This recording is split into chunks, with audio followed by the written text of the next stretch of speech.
Despite challenges such as gangsterism, drug abuse, and poverty, some young people have succeeded in avoiding these social ills. One such man from Reiger Park, he was a drug addict. He even sold them to turn his life around and beat the odds, and everything was stacked against him. But here he is, standing with us, Brandon Isaacs. He's from the community, and he's, I suppose, an inspiration to a lot of people that are watching on. Brandon, welcome to the program. Good to have you on Morning Live. Thank you for the opportunity. All right, talk to me about where you were. I mean, how bad did it get for you? Yeah, well, about 5 years ago, I was doing drugs in the community. Weekends, I was doing drugs at work. It first started off by selling drugs. I'm not proud of this, but some of the drugs that people are currently using in Reiger Park, we introduced. We focused on we call it party drugs, your designer drugs like your LSD, acid, ecstasy and things like that. So, Reiger Park was broadly known for your medical, your buttons or the pills that they call it, and dach and things like that.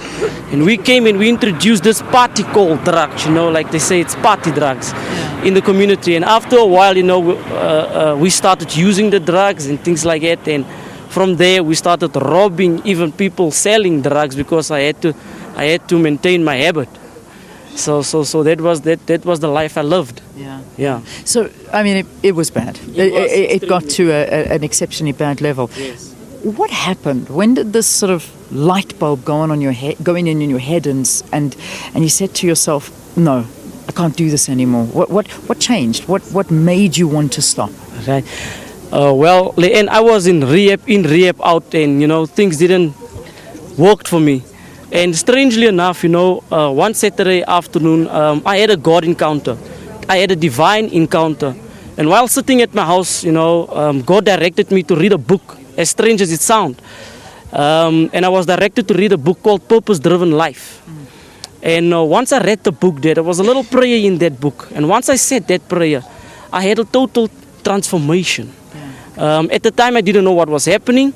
And like I said, by the grace of God, He directed me to people who assisted me and who discipled me and who guided me up until the point where I was strong enough to do that for other people. So for me, this is my story. I know it differs for someone else, but for me, it was a God encounter. Okay, so there was that moment, but I mean, it wasn't easy. No, because it sounded like. I mean, what drugs were you abusing?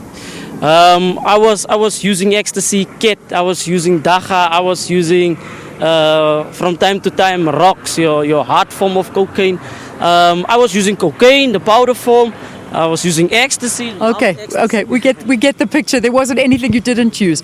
But I mean, how did you get off of it? I mean, you had to have gone through withdrawals, and was it purely by the help of people? Yes, it was by the help of people, a support group, a church, people personally invested their time, their effort, their energy in me, helped me to the point where, on weekends, they made sure I wasn't alone, always had someone to accompany me where I'm going somewhere, someone to hang out with, just that sense of support structure, you understand me, to the point where I could stand on my own. Yeah. So for me, it was a support structure. And you've never fallen off the rails? I must be honest with you, there was many times, when you had withdrawal symptoms, and I can remember there was a time I was just driving and I got the smell of cocaine. It just came. I was far from it, but that smell, the smell of cocaine just came to me.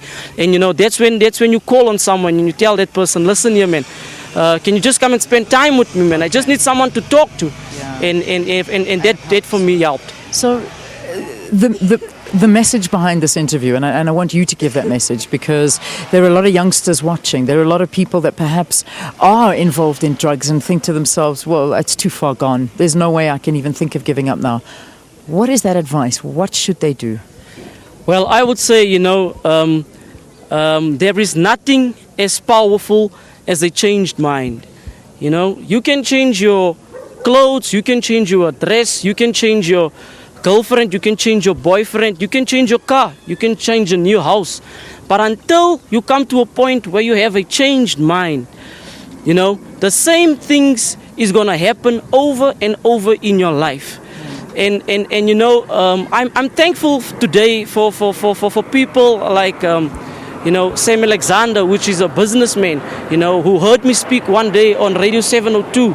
And after my interview with David O'Sullivan, he called me, former resident of Reiger Park and current CEO of the Pacific Institute South Africa.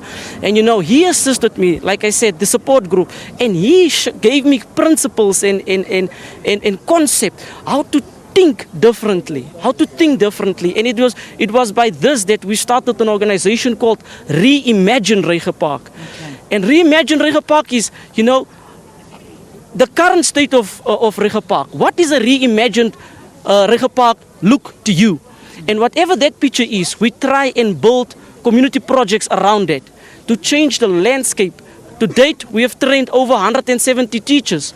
We have trained parolees with the same content that changed my mind. We have created a few jobs. We are currently training the top 40 learners of East Rand High School. We are currently with a strategic partnership of the Gauteng Enterprise Propeller. Fantastic. We have assisted small businesses, informal and formal businesses, with financial and non-financial support. Currently, as we speak now, they have assisted us to create 20 jobs. We've started a little recycling center just a street from here, where we've employed 20 youth members of Reiger Park. There is stuff happening. There is stuff happening. And I'm proud of you for spearheading it and driving it and realizing that that sometimes, even if your voice isn't heard, you've got to go out and make it heard yourself. You can't expect everything to fall on government's shoulders, and it's got to be helped by the community. We're proud of you. Brendan, thank you for talking to us here on the program. I wish I could do more, but I can't. Brendan Isaacs, thank you. Thank you so much for your time. Let's quickly go back to the Joburg studios. I think when you come back here, it'll probably be sharp time. So, Palesa?